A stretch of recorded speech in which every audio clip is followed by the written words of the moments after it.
Jadi jadilah perempuan-perempuan seperti Siti Maryam, teman-teman sekalian, menjaga kehormatan kesucian dirinya. Caranya gimana? Pertama adalah Al-Ahzab 33, wa qarna fi buyutikunna. Engkau paling baik berada di lantai rumahmu sendiri. Keluar rumah boleh untuk urusan penting, urusan syar'i, urusan yang bermanfaat bagi umat. Setelah engkau mendapatkan restu dari orang tuamu masih gadis atau sudah menikah, engkau dapat restu izin dari suamimu. Kedua, Al-Ahzab 59. Engkau boleh untuk keluar rumah, teman-teman sekalian. Engkau ingin menjadi wanita-wanita yang baik misalnya. Berikutnya yang kedua adalah menutup auratmu dengan baik. Yudnina 'alaihina min jalabibihinna dzalika adana ifrafna fala yu'dzain. Ulurkan jilbab ke seluruh tubuh supaya kamu mudah dikenal sehingga kamu tidak diganggu. Maka pakailah kerudung yang membuat dirimu sebagai wanita terhormat, bukan kerudung yang sebagai perhiasan. Ada kembang 7 rupa di atas kepala misalnya, atau kerudung sakaratul maut. Tahu kerudung sakaratul maut? Ke sana susah, ke sini susah, nyekek. Ya. Kerudungnya dicekak. Kerudung sakaratul maut. Ada yang pakai di sini? Mohon maaf kalau tersungging ya. Pakai kerudung. Fungsinya Al-Ahzab 59 adalah melindungi dirimu sendiri, bukan sebagai perhiasan.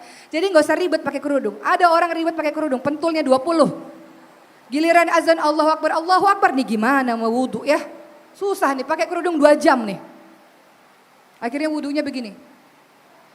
Takut kerudungnya rusak, teman-teman sekalian. Kerudung sebagai pelindung bukan sebagai penghias. Dan engkau ingin jadi wanita suci, mulia, terjaga, teman-teman sekalian. Apa yang kau lakukan tidak berkhalwat, tidak berdua-duaan, tidak ikhtilat, tidak campur baur. Sebagaimana anak-anak Nabi Syuaib alaihissalam dalam surah Al-Qasas, surah ke-28 ayat ke-25.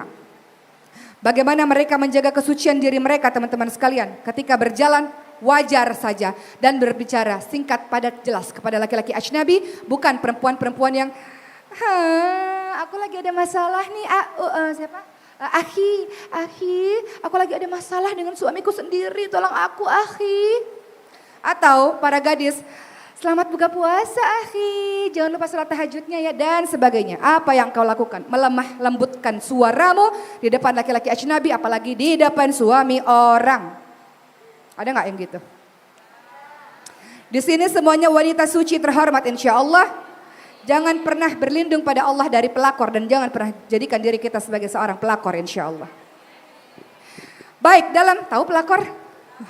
Kok gaul? Apa pelakor?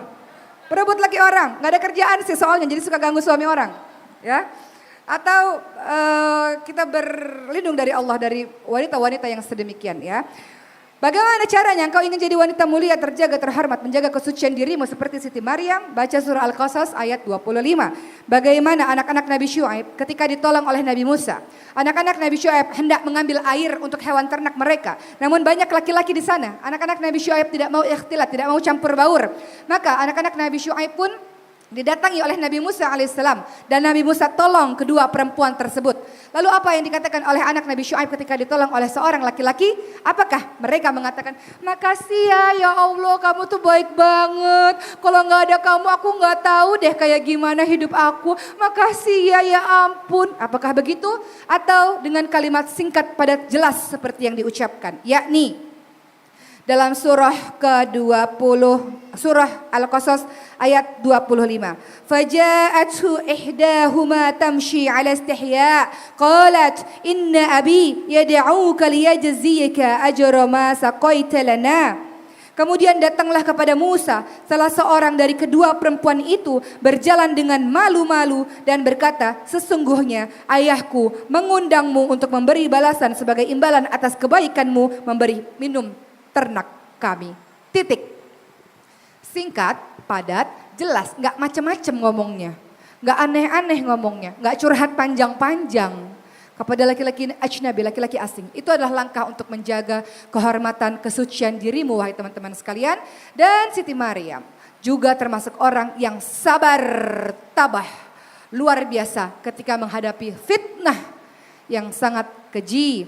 Ia difitnah ketika lahir bahwa Nabi Isa alaihissalam dalam gendongannya pulang ke Palestina, ke kampung halamannya.